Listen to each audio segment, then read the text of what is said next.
the formula to find the area of a polygon bounded by n vertices, and the formula is given by 1 over 2 times the sum of all the determinant of 2 by 2 matrix whose rows are the two consecutive coordinates of 2 points. So at the end, when I equals to 1, you will end up having x n plus 1 and y n plus 1 on the second row. That means you're going back to the first point. So basically you're going to have a loop because it's a polygon.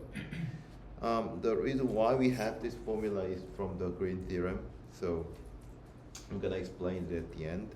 So once you have it, then the prototype of this project is to make a game of finding the area of a polygon. Once you player click several points, then it automatically makes a polygon. And there is a function already implemented in the Pygame package that when you have a point, then it draws the polygon, and that's why I have this polygon right here. And there is a function that draws a point, which I explained again before in the previous video. And once you have a polygon, you can find the area using the formula just I showed you before in the previous slide. And I made it as a game. I mean, it's up to you how you want to make a game into how you want to make what kind of game you want to make out of this scheme. So I made a game such that you have a number of vertices assigned, and you want to make a polygon whose area is as close as to the given number. So say you have a game screen, means it's not really a fun game, but it's a game, right, technically. So you have a number of vertices 8, and the target area is 1,500.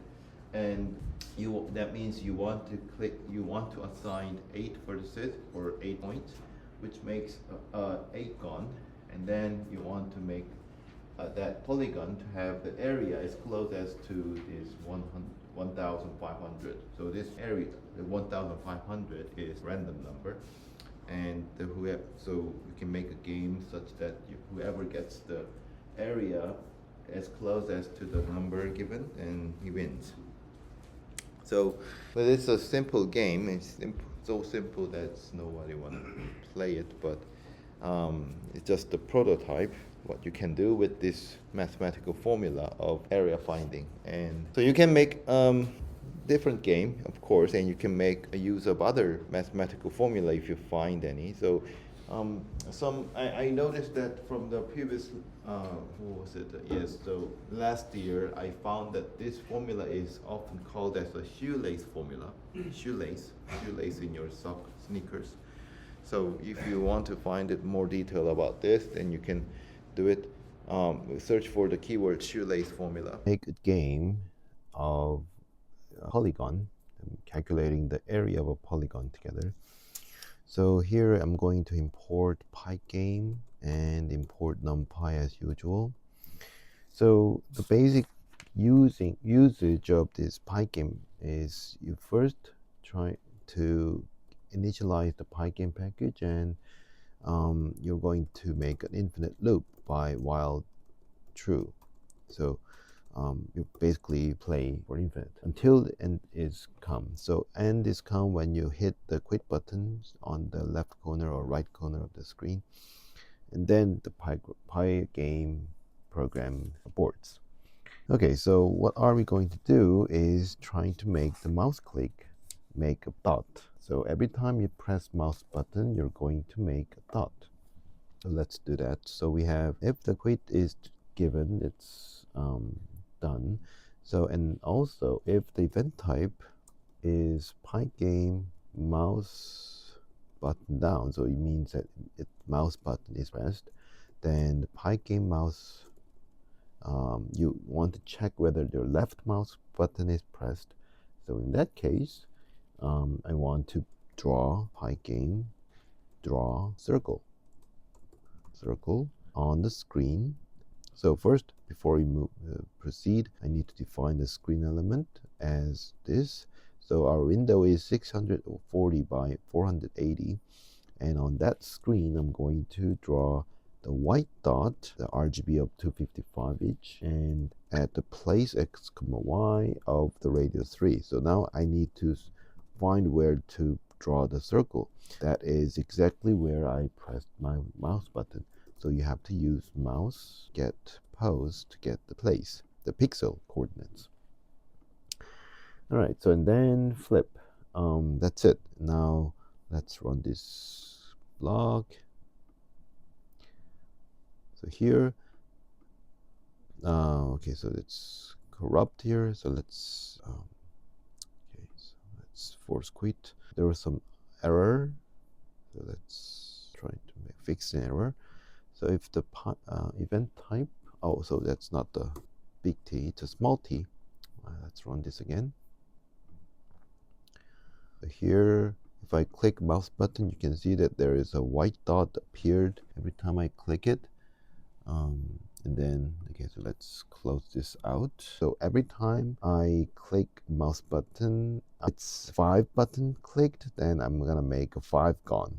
So let's take maximum vertex is 5 and the number of vertex is 0. If the number of vertex, current number of vertex is less than the maximum vertex, then I'm going to, and also I'm going to set my XY coordinate list here. I'm going to append my XY coordinate of the mouse cursor to XY list here. So I'm going to keep my coordinates and then increase the number of vertex by 1. And then I'm going to draw the circle at that point. And if not, then I'm going to draw the polygon. Okay, so I'm going to draw the polygon for this. Okay, so the xy. So xy is simply the list of all the xy coordinates, and if I provide that as an argument in the function polygon, then it draws me a polygon automatically. So and then let's see. What if I want to, let's say, click the clear all the image here that I draw or I did. So if it's right mouse button is pressed, then I want to empty everything, and also I want to make the screen empty. So which means that it's gonna become all black. Okay. All right, so let's test this out. Okay, so press button. Okay, so if I click the last one, it doesn't, it makes its 5 gone here. Okay, so and let's say I press the right mouse button here, then it's gone. So everything is now turned into black because I filled black colors every pixel. So if I do this again, because I reset my number of vertex, then it's gone here. So now let's close this and let's see, to close this, force quit. And what I want to do is I want to compute the area of a polygon. So you can rescale the length here, but I will just keep my 1 pixel as a 1 unit of length. So I'll just make a pixel coordinate as XY coordinate. So what I want to do is I want a function that computes area. So let's define the function area, which takes the input of the XY lists here. And well, first of all, I want to make XY. So this XY is different XY, but let's say XY array to be the numpy array made from XY coordinates. And area is set to be 0, and I'm going to return this as a value. And I'm going to sum all the range here of XY array here. So XY array basically XY coordinates. Yes, it's a number of vertex here. And then I'm going to add the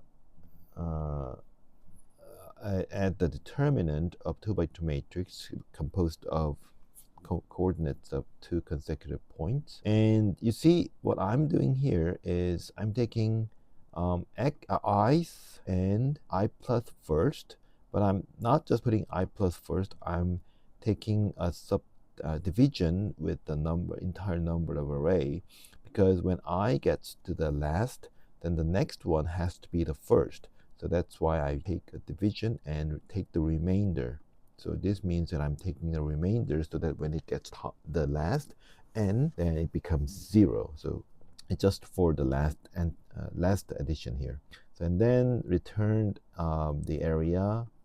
So let's say just area divided by 2, because that's the formula. So now, after I finish this, I want to show the number of which is the value of the area on the screen. So what I have to do is I have to set my font for text option. So let's say I have font to be high game font and not none. I'm not sure whether it can be possible. So font, I'm going to use system font. So it might differ for other people, but I'm gonna use Arial. I think Windows has an Arial as default system font, so you can use the same code here. I'm using Mac right now, so just keep that in mind. And the font size is 20 as default. And okay, so else, that's where I want to make area calculated. So first, let's draw the polygon and keep the area by area function here. And then I want to make a display of text. And let's see.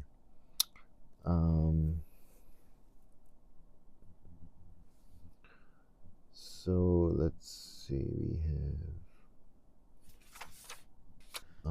yes, so we have text as font render, area being the area here, and the true and in the white color. And then you use split function to put the text on 10 pixel and 10 pixel. That's the pixel coordinate where your text starts. So I think I need to be a little bit down there. So it's, let's say 20 and 10, 20 and 5, I think.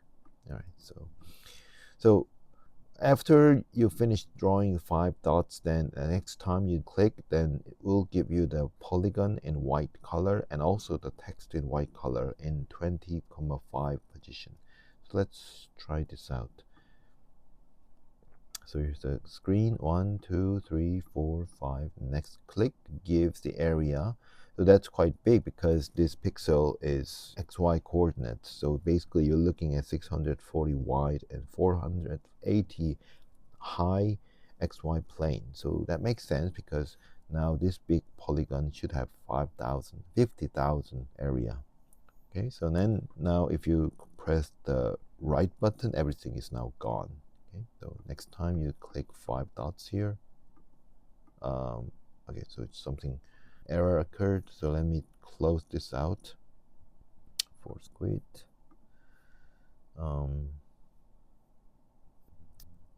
Yeah, so the area is already used as the value, so cannot use the area number, so that's the problem. So let's say just A here, so for the area A. Okay, so now it should work. So 1, 2, 3, 4, 5 dot, and 1, 2, 3, 4, 5 dot, and then there's another polygon. So before I start, I should warn you that there is a difference between notation, mathematical notation that physicists likes to use and mathematics likes to use. So in physics, the coordinate matters, and also not just coordinate, it's the coordinate system matters, which means that the coordinate changes from where your perspective is. So if you have 2 points, if you look at each other, their coordinate systems are different. And in physics, it really matters. So I'm going to use 2 different vector fields, two different symbols of vector field, R and U, and I will denote it by XYZ for R and UVW for U. So I'm going, just because I use these 2 coordinate system because there is 2 different perspectives often appears in this context. So let's look at the first electric field. And what is electric field? So electric field at a point R. So it's the vector field assigning a vector at each point, and at each point here, the point is given as the vector R. So it's also vector field. More precisely, it's a position vector field. It's a not electric field. The R is not an electric field. It's just giving you where the position is from the perspective observer here. And it is the vector field generated by a charge Q in coulombs at the point U. So if let's say you have an absolute coordinate system, like you have an origin somewhere here, and then your charge is at the position U and your observer is position R, then the electric field ER, given as the formula below, is the electric it's a vector field generated by the charge Q at the point U. So let's say what does this formula say? So there is some constant Q over 4 pi epsilon 0.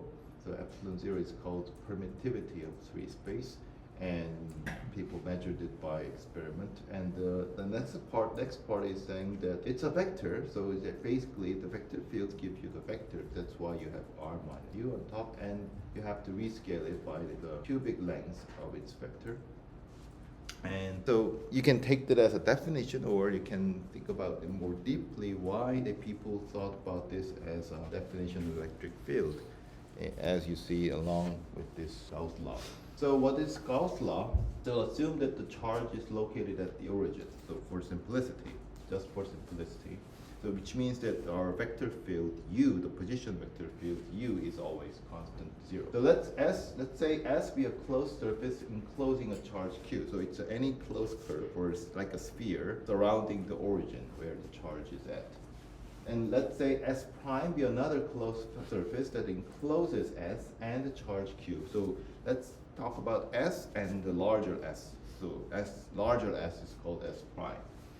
And let's say V be the volume between S and S prime. So if you take S and S prime to be both sphere, and V could be the area or volume in between these two spheres.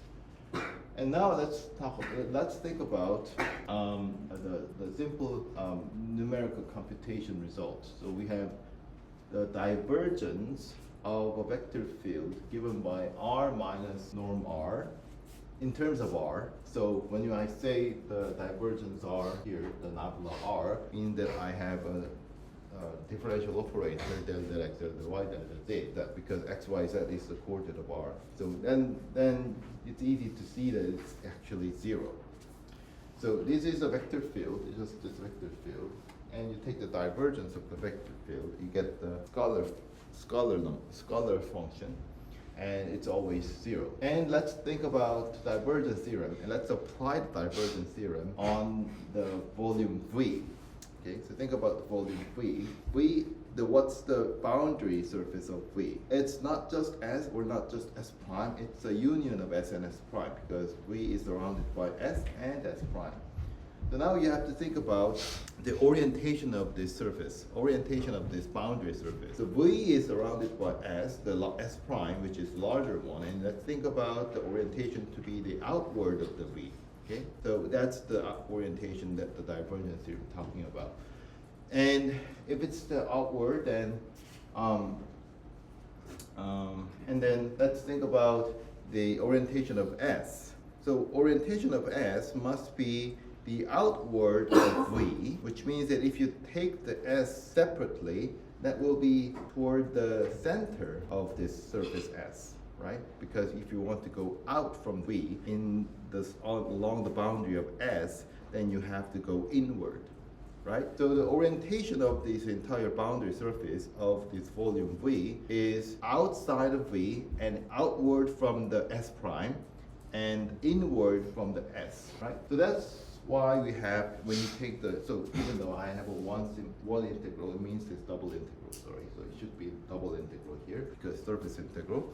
So if you take the surface integral as if you're just taking integration along the surface S and S prime to the outward of these surfaces, then if you want to use that as a divergence theorem, your sign has to be different for S, the integration for S and S prime, because See what I'm saying? Here we are taking the integration of S. In this integration, we are just taking the orientation on the of the surface without thinking about V. So it's always outward. But if you want to use that integration in the context of divergence theorem, because the orientation of inner surface S is opposite to the orientation of the outer surface, it has to have different sign. So this is the integration along entire boundary surface of the V. And what does divergence theorem says? Your surface integral of the vector field is same as the triple integral, volume integral of the divergence of the vector field. But what does the divergence of the vector field? So sometimes I use this inner product symbol here. Sometimes you use dot, but they are the same because what else can you do when you multiply this like parabola to the vector field? So just understand that sometimes, even if I sometimes use dot, it is the inner product, which means the divergence. So what is the divergence? Let's go back to our definition of E. So if you look at the definition of E,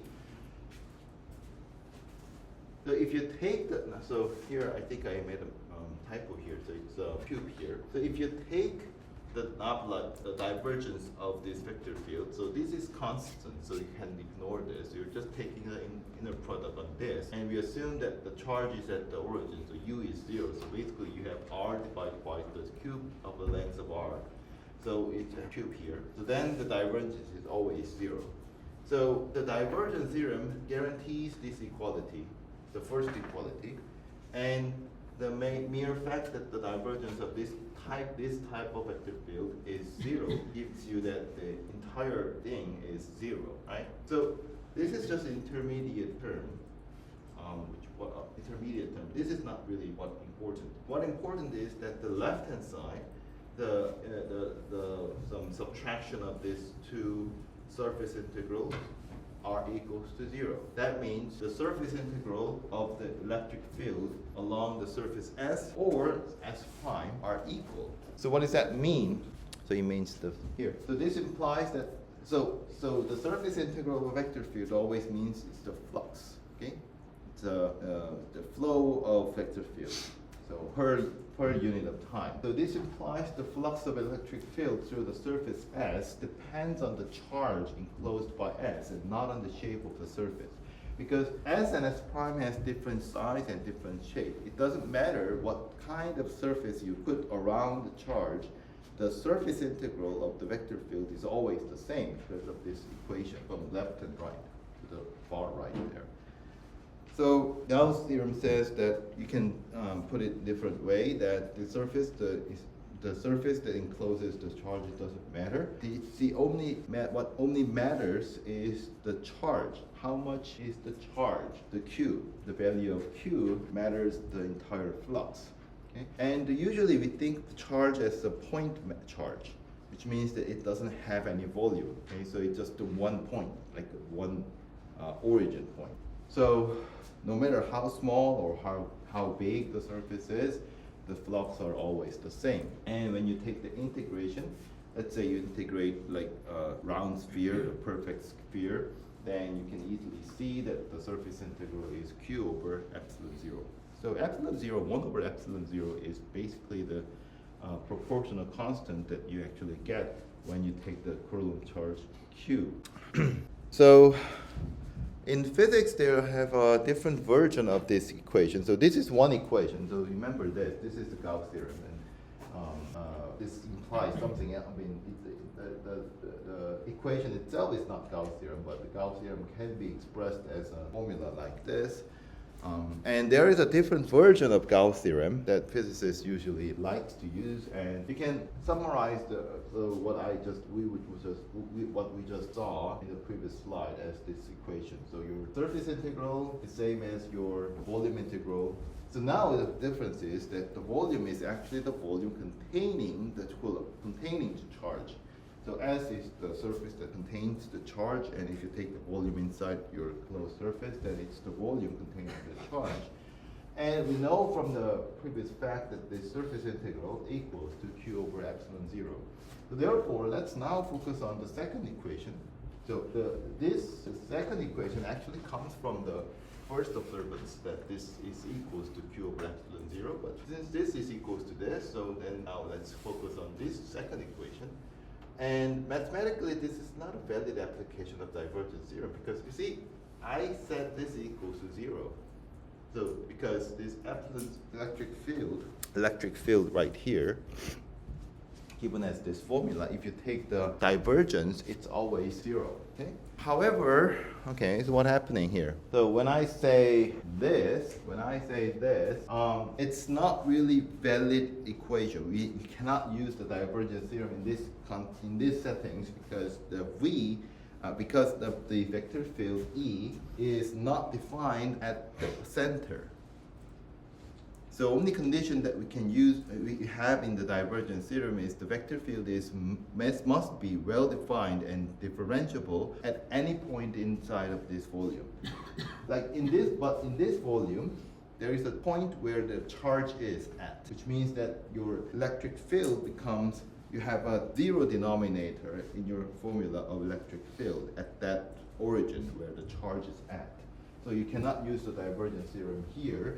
But physicists insist using divergence theorem on this as if this point is like negligibly small. So why not using this divergence theorem as if there's nothing in the origin? And they want to keep this formula here. And then what you get is this. What you get is this equality.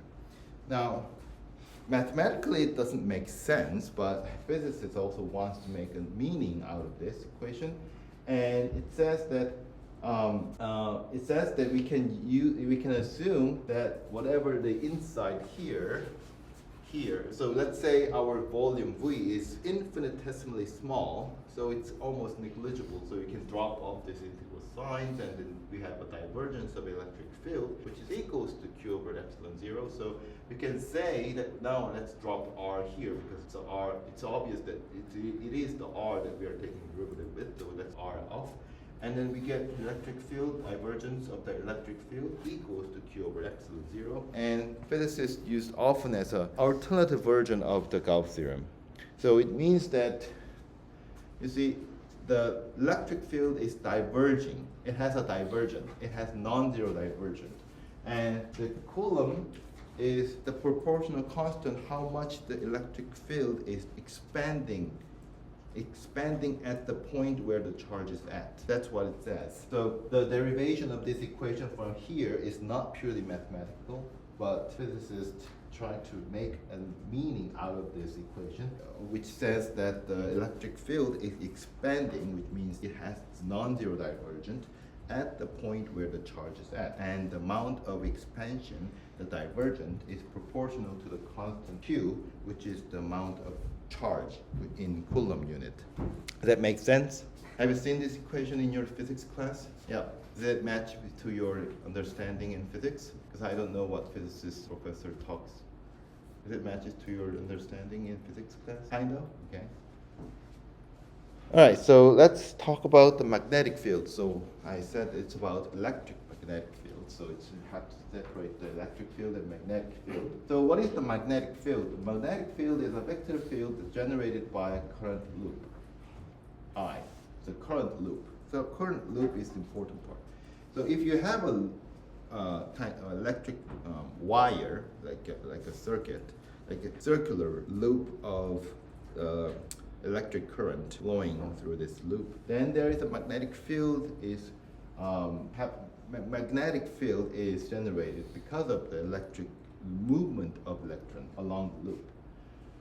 So in this theory, there are many ways you can start. So basically, all the theory or all the formulas are kind of giving you the spiral. It seems for me that it's giving you the same thing, but the argument is sometimes there's no absolute fact that you have to start from. It's always the circular. So if you start from the Biot-Savart equation, then you end up getting Ampere law, and you can also start from the Ampere law and get the Biot-Savart equation and so on. So you have to choose your starting point, but keep that in mind. Just let me explain a few more principles here after after that I explain more. So what is so the problem is magnetic field is because it's generated because of the movement of electron. But how do you measure this magnetic field, or how do you take formula, how derive the formula of magnetic field? So we use this identity here. So if you have a wire, so you have an infinite wire here. If you have a wire and there is a loop surrounding the wire, so the wire there is electric current, which is given as I in ampere here, and the proportional constant mu zero. So mu zero is sometimes permittivity or something like that, constant permissivity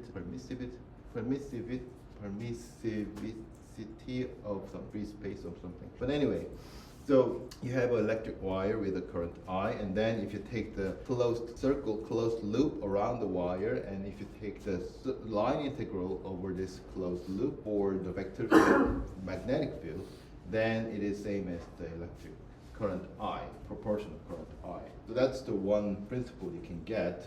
And it is actually Ampere's law, but let's go deeper into this. So this is Ampere's law. So suppose the current I is distributed over the surface enclosed by C. So we want to go deeper, how interpret differently from here. So again, if you take this loop, and so we are assuming that the wire is has no area, so its wire is so thin, like infinitesimally thin, that you can take a loop around this wire as small as you want or as big as you want. So let's say what we want is, how do we actually get the idea of having the electron flowing across the wire by measuring the line integration over this circle. So instead of having thin wire, let's say there is a kind of another force, another field that is representing the current of electron along the wire, which is given by J here, the current density. So what is current density? Even though the electron is flowing in one thin line of wire, let's say there is a big flow of current inside of the surface bounded by this closed curve. And then, even since this is not exactly the place where the electron is flowing, we call it density, right? Because it's the entire surface that we are assuming that the electron is flowing in a constant, not very constant, but electron is kind of spread out into entire surface, and then the whole this density is flowing is result of this one electron flowing in the wire in the real life. So just have a density here. What happens is we use the Stokes theorem. So now the Stokes theorem is about the line integration along the boundary of a surface is equal to the surface integration of the curl of that vector field, right? So I can match the the line integration of vector field with the surface integration of the curl of that vector field, and I can also think of the current I is the integration of all the density current density along the surface that I'm looking at along the boundary. So you can think of this way too. So let's say we have wire. You can think of the wire as one line, but if you just magnify the wire, it actually is some kind of surface, right? So let's say you magnified it enough to serve some surface S here. So you cannot say from this point, you cannot say the electron is flowing in one single line. Like this electron is flowing on all this and passing through all the points in the surface, right? So that's the surface S, and the boundary of surface S is considered to be C here.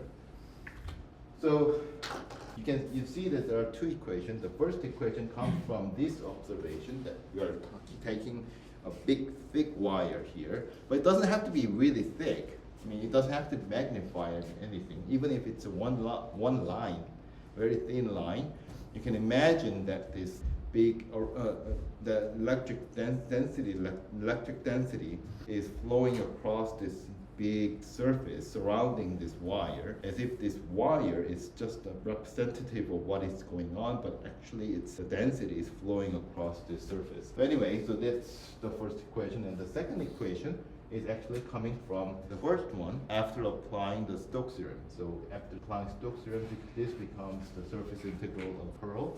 And by taking the mu zero out here, then you get the identity of I here and here. So therefore, you can identify these two. And then now, again, physicists like to do this. Let's drop the meaning of, let's think about the meaning of the surface integral. So when you take the surface integral, you're actually assuming that every point the integrand could be different. So you cannot really drop this integration symbol off. But if your surface is very small, very, very small, then all the integrand, the value of the integrand is almost identical for any point inside of the domain. So let's assume that our surface S, or the closed loop, is very small. Then you can just say, oh, the integrand is always constant for here and here. And there's no difference by taking the integration. You can just say the integrand are the same. You have this equality. So therefore, what we have here is curl of B equals to current density with some coefficient, proportional constant. So you can take that as a current density, definition of current density, or you can just have this equation, consider this equation derived from the Ampere's law with the Stokes theorem. Okay, so let's talk. So that makes sense. Have you seen this before? Have you seen this before? Yeah, I've probably seen the Ampere's law before. How about this one? No, it's not yet, or it's not in the text context. No? Okay, so the current density, it's an important concept, so it's gonna be appeared many times. So basically, I'm saying that this is Ampere's law in an integration form. This is the same Ampere's law in a differential form, just as we did in the Gauss law. Gauss law can be explained in the integration form. So this is the Gauss law, And what is the differential form of Gauss law? This one. Just drop the integration symbol. They're basically the same thing. Okay, and same for the Ampere's law. So here, let's talk about Biot-Savart law. Biot-Savart law states that the infinitesimal change in the magnetic field at the position vector R due to a current element EI at the point U is given as follows. So we're not talking about the entire magnetic field, the entire amount of magnetic field. We're taking the infinitesimal amount of magnetic field and the direction because of the infinitesimal amount of current density, So you see, the current itself can be measured infinitesimally by taking the small portion of the wire. If you take the entire wire, that's the entire current, electric movement. But if you just take small piece of electric wire, then it gives you the infinitesimal amount of electric. So that's a Biot-Savart law. It's similar to the electric field, right? So you have a cubic length and here the same. But now we have a cross product here. So it's actually the right-hand rule. If your current is moving in this direction and you're pointing your move. So let's say electron and position that your four fingers and the thumb and So your four fingers is moving toward these two vectors and your vector, but the magnetic field is pointing in the thumb direction, right? So that's what I'm saying here. So EI can be given as the current. So the current is actually the speed. So it cannot take an infinitesimal speed. The speed is just the rate of, it's a rate of change. So you cannot take the infinitesimally small amount of rate. It doesn't make sense. But what you make infinitesimally small is amount of the wire, dU. So U is the position of the electron that is moving right now along this wire, but you're measuring its infinitesimal change of position of that electron here. So if you assume the magnetic field is magnetostatic, meaning that the current is steady, so I is same, I is constant for any point U, then the magnetic field is given by the line integration, the following. So you want to integrate over the entire wire. So let's say we have a wire circulating around some point, and then you want to measure how much the magnetic field is generated because of the electric current. Then you have to integrate along this entire wire. And also you can actually do that for an infinite wire too, but here we're talking about the infinite, we can talking about the loop here.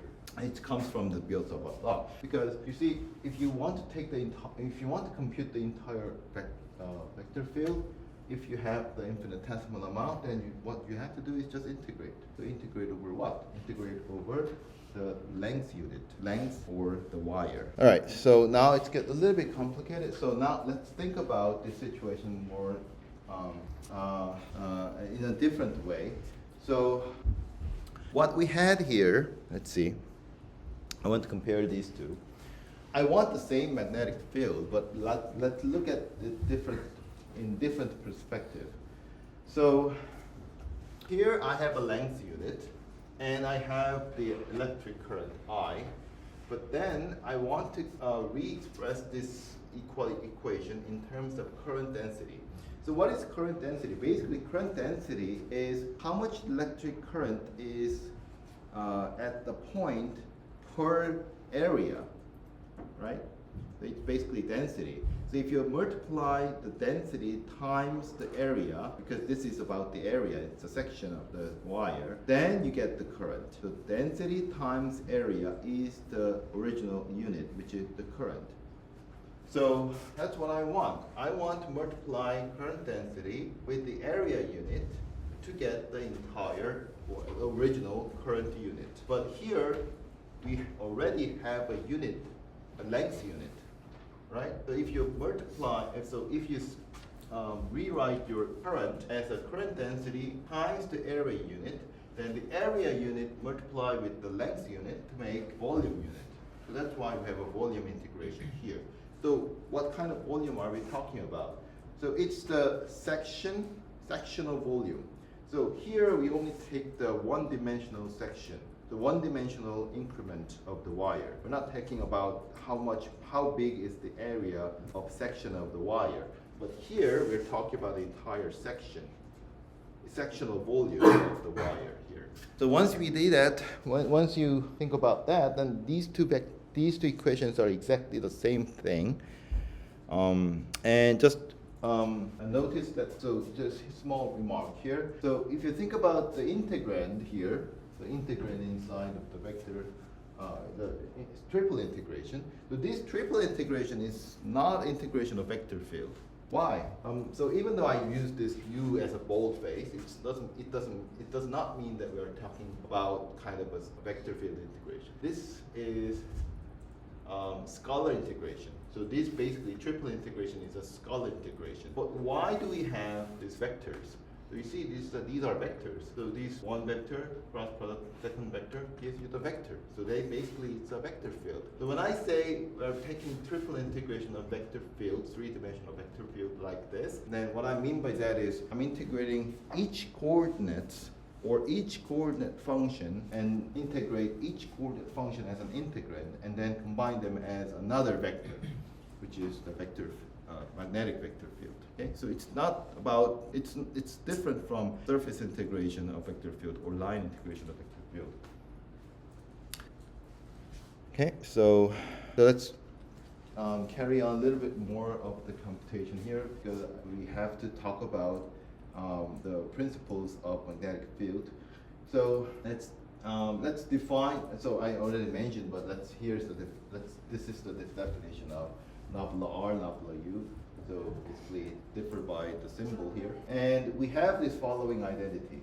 What is it? So whenever you have 1 over this two vector subtracted each other. So this is a scalar function, but it has 6 different symbols, x, y, z, and u, v, w. But here I want to take the nabla operator on here with r. Okay, so I'm just taking x, y, z as my as my parameter, and fixing u, v, w as if they are constant. So the identity says that, okay, so just take u, consider u as a constant means that this. And the magnetic field can be written as, so look at, going back again here, we had this, right? Remember this first vector. So if I combine the first vector with the denominator here, these u minus r over u minus r cubed is the divergence of the scalar function 1 over u minus r, right? So I can just replace this.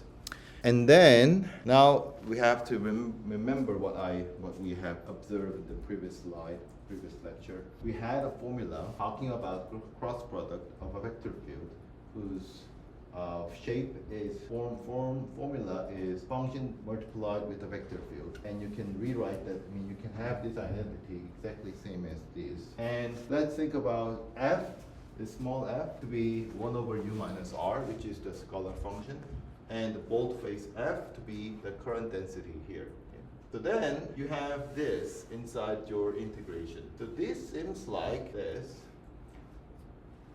right?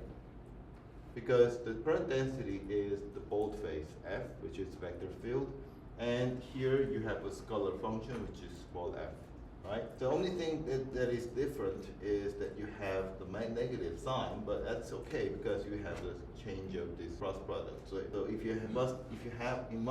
you really must make it identical, then you will get a minus sign by interchanging the cross product between these two vectors. So the integrand here is right here. Okay? It's right here.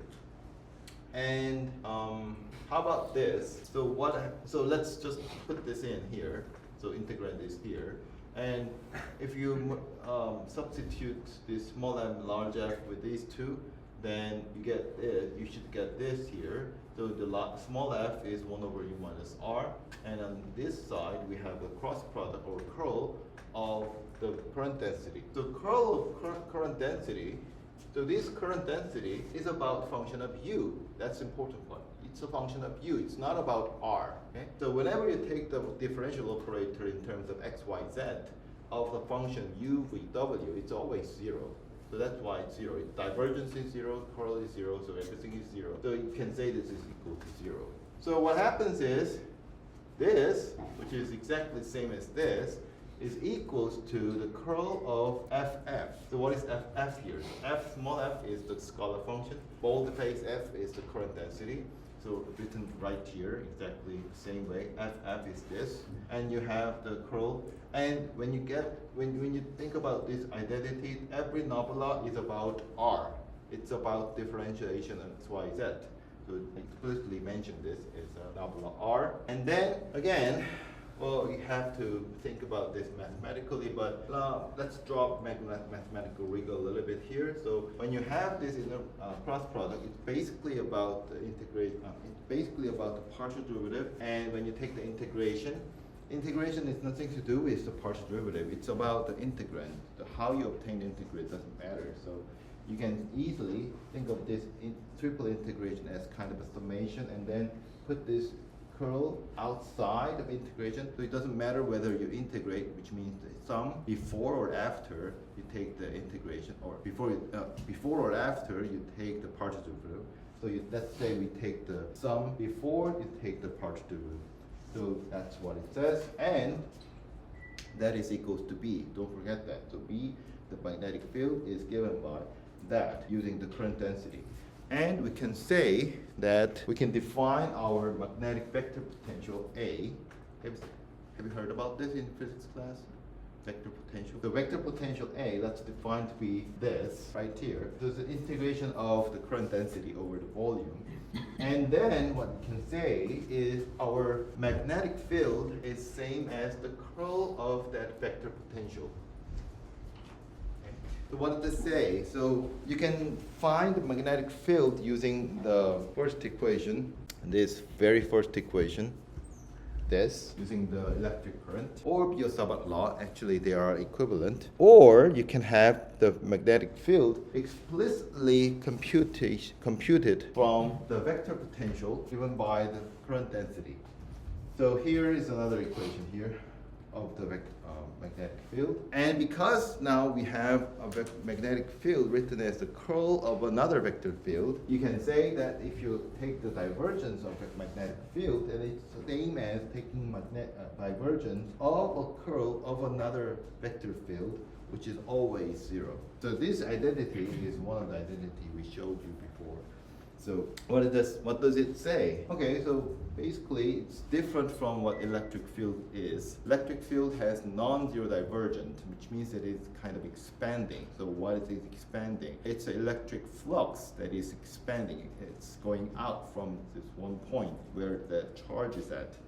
But in the magnetic field case, the divergence is zero everywhere. It's always zero. What is it saying? So there is no magnetic flux expanding at one point. So electric field or magnetic field is because of electron and some magnetic pole. So if you have a magnetic pole, then you can imagine that there's a magnetic field emitting from that pole. But having this equation, which means that there is no divergence at any point, it means that there is no magnetic monopole.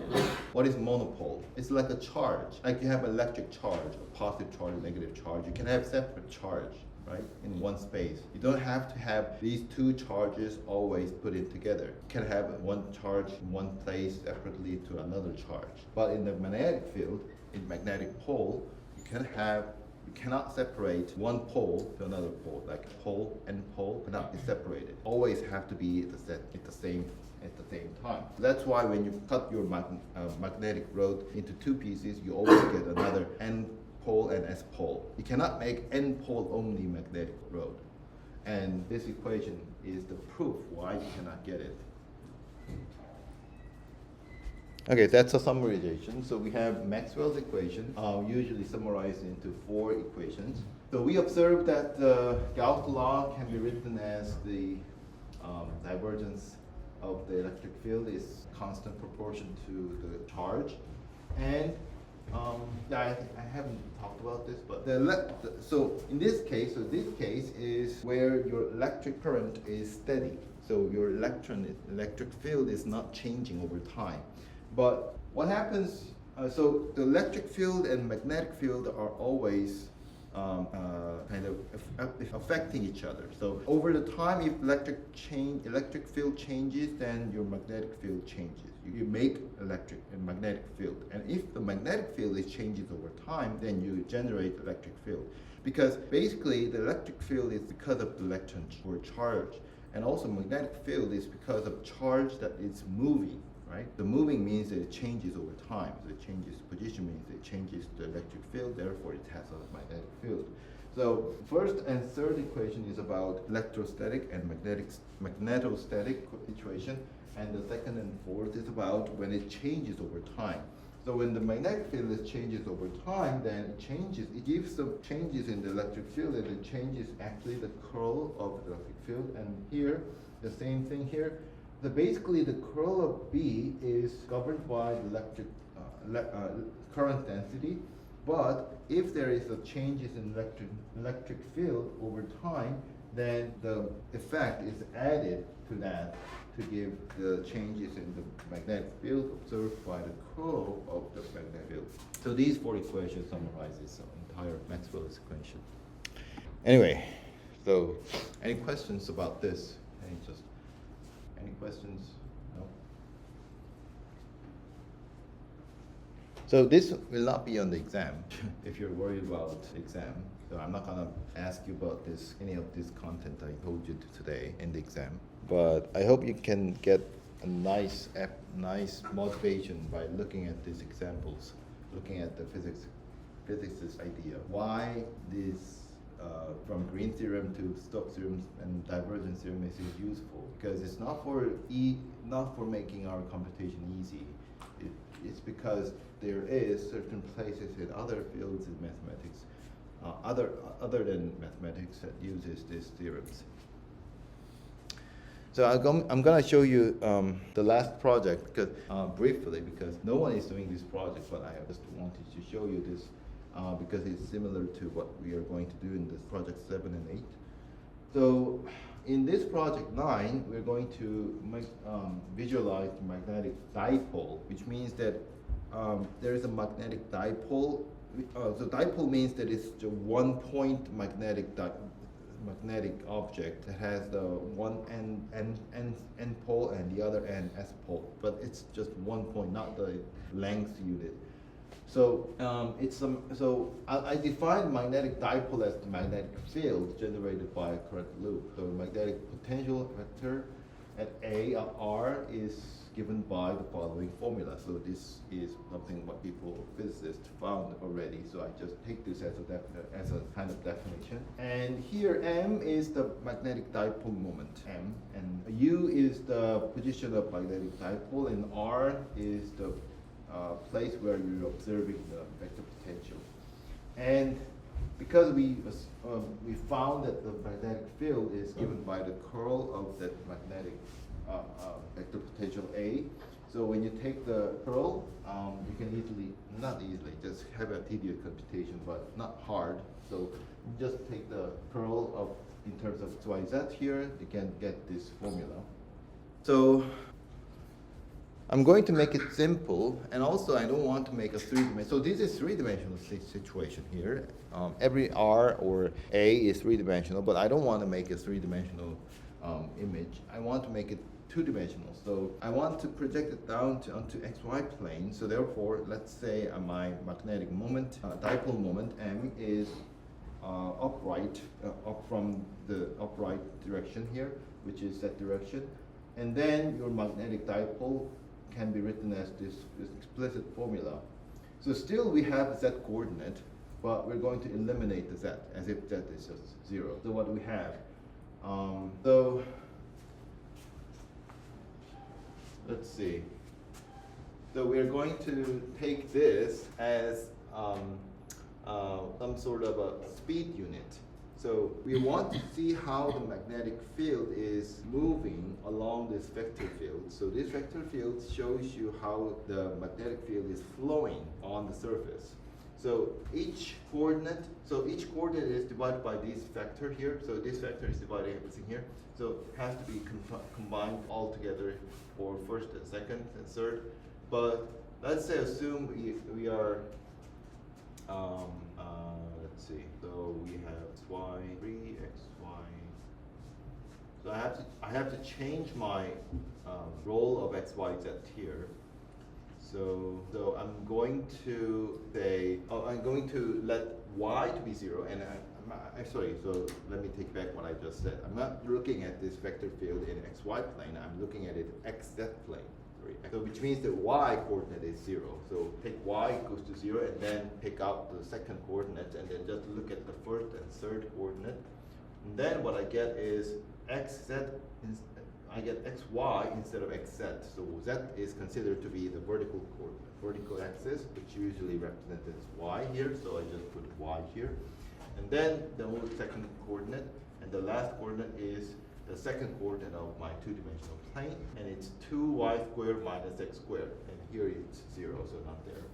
So we have this, and then we have x squared plus 0 squared plus y squared, so that's why you have x squared plus y squared here, and then some exponent here. So this is taken as the velocity at every point in xy plane, because it's a flow. It's giving you how the point is moving at each point, and that's the tangent direction. And there's a function called stream plot in the matplotlib package. Gives you the kind of a nice picture about how the point would move along that velocity vector. So looks like a magnetic field, and also looks like the shape when you put the iron powder on a magnetic field, where you have a magnetic rod on beneath this plate, and you scatter your iron powder on top of it, and you get this shape, right? You've probably seen this when you're young. So the game, the project is trying to make a game that user can draw their own stream plots at any point, whenever, however you want. So let me show you the picture, the final picture here. So here is a magnetic dipole. I think I put it NS here, so it doesn't matter. But anyway, the magnetic field in the top, and so there is a green dot here, so you can move your green dot by mouse cursor, and then if you click the mouse cursor at that point, there is a line emanating from that point along the magnetic field, and then it's not going forever. It's going for a short amount of length. it depends on how far or how close you are at the beginning from the dipole here. So anyway, so if you do it, so this is not the first picture you look at when you first run this program. So at the beginning, there's only this red and blue dot here, and then if you click several times, then you get a string plotting around this point, and then you picture it out how the magnetic field is generated around this magnetic dipole. So that's kind of a game. So there's no objective, it's just drawing the picture, but I define game to be just the program that user can interact with. So it can have an interaction element and also visualization element. So I call it game. So I call it game of iron powder.